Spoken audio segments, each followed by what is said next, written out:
ఆయన నాగపూర్లో బౌద్ధ ధర్మం స్వీకారం చేసిన తర్వాత చేసిన ఉపన్యాసంలో కూడా మనకు 2-3 ముఖ్యమైన విషయాలు కనిపిస్తాయి. ఒకటేమిటి, ఈ దేశంలో బౌద్ధం ఎందుకు మాయమైపోయింది, ఎట్లా మాయమైపోయింది?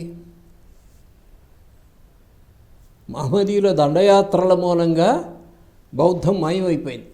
వాళ్ళు విహారాలని తగలబెట్టేవారు, గ్రంథాలయాలు తగలబెట్టేవాళ్ళు, బౌద్ధ భిక్షువుల్ని చంపేవాళ్ళు. అందుకని బౌద్ధ భిక్షువులందరూ కూడా వాళ్ళకి సాధ్యమైన మేరకి గ్రంథాలను సంకలో పెట్టుకుని టిబెట్కి, చైనాకి పారిపోయారు. కాబట్టి ఇక్కడ బౌద్ధం అంతరించడానికి కారణం మహమ్మదీయులు అనేటువంటిది ఆ ఉపన్యాసంలో చెప్పాడు ఆయన. మహమ్మదీయ దాడులు. అట్లా కమ్యూనిజం గురించి కూడా చెప్పాడు ఆయన. కమ్యూనిజం గురించి ఏం చెప్పాడు? ప్రపంచంలో కొన్ని సిద్ధాంతాలు ఉన్నాయి, అందులో కొన్ని సిద్ధాంతాలు తిను, తాగు, మజా చెయ్యి అనేటువంటి మాటలు బోధిస్తూ ఉంటాయి. అంటే ఏమిటి? మనిషికి ఏం కావాలంటే పొద్దున్న లేచిన తర్వాత మంచి బ్రెడ్, బట్టరు ఉన్నటువంటి అల్పాహారం కావాలి. అంతే. ఆ తర్వాత మంచి కోడి కొరత ఉన్నటువంటి భోజనం కావాలి. ఆ తర్వాత వీలైతే ఒక సినిమా కావాలి, లేకపోతే పడుకోవడానికి మంచి పాన్పు కావాలి. ఇవి మాత్రమే ఆలోచిస్తే తప్ప మనిషి యొక్క కర్తవ్యం ఏమిటి, మనిషి జీవితానికి పరమార్థం ఏమిటి, ఈ విషయాలు ఆలోచించడానికి అవకాశం ఇవ్వవు.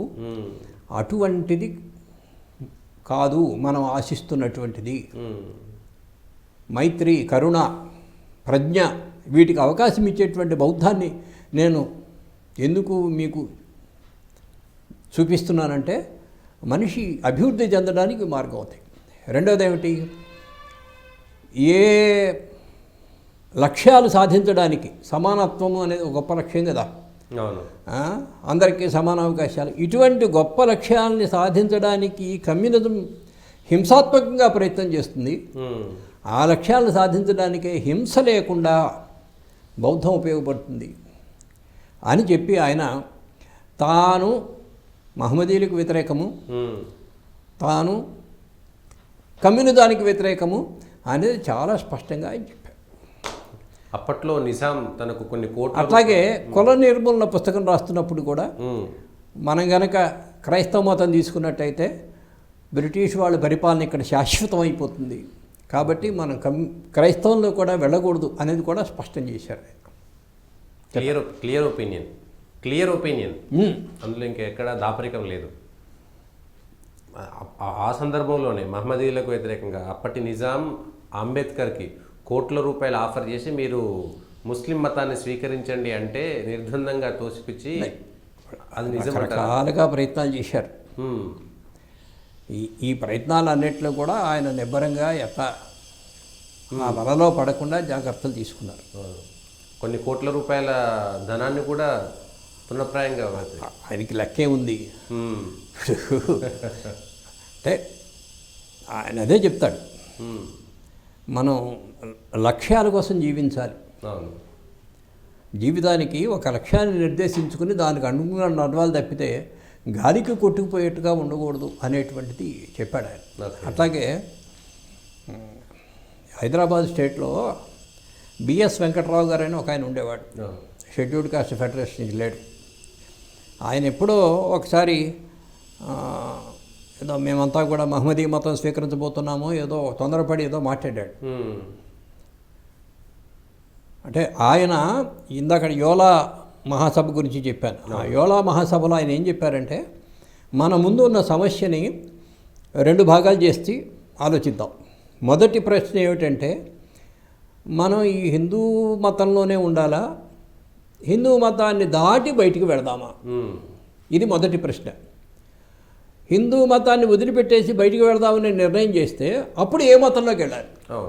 ఇప్పుడున్న మతాల్లో అది కానీ ఇది కానీ ఇది కానీ ఇది కానీ ఇది ఏదన్నా ఒకటి తీసుకుందామా, లేదా కొత్త మతం స్థాపించుకుందామా? 2 ప్రశ్నలు. ఇవాళ మీరు మొదటి ప్రశ్నకి జవాబు చెప్పి రెండో ప్రశ్న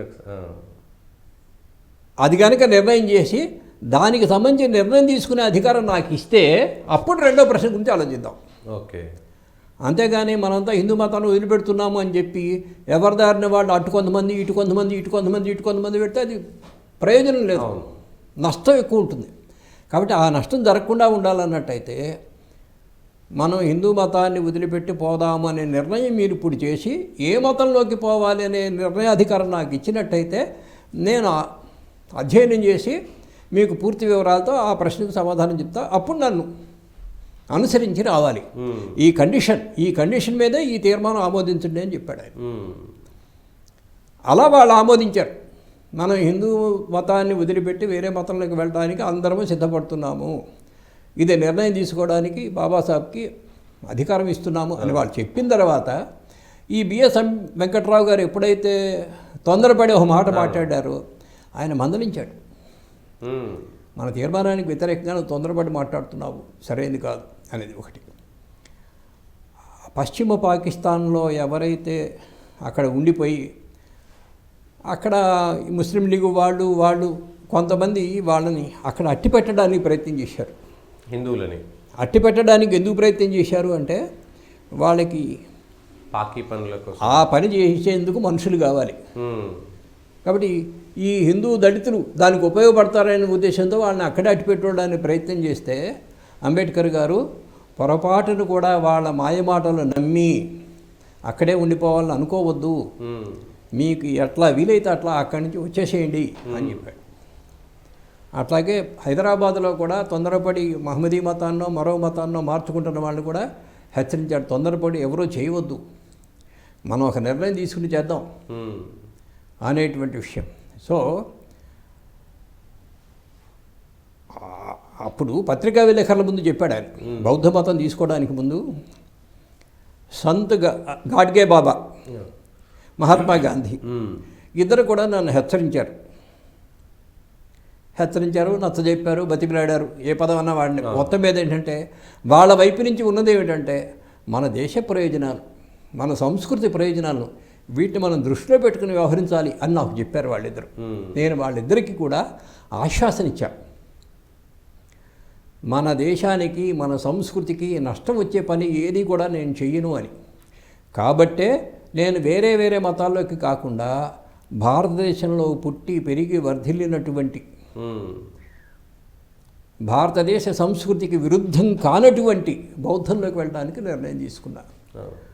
నేను తీసుకున్న ఈ నిర్ణయం యొక్క ప్రభావము తక్కువేమీ కాదు, దేశానికి నష్టం చేకూర్చదు, ఇది ఉపకారమే కానీ ఏ విధంగానూ అపకారం కాదు అనే మాట చాలా స్పష్టంగా చెప్పాడు.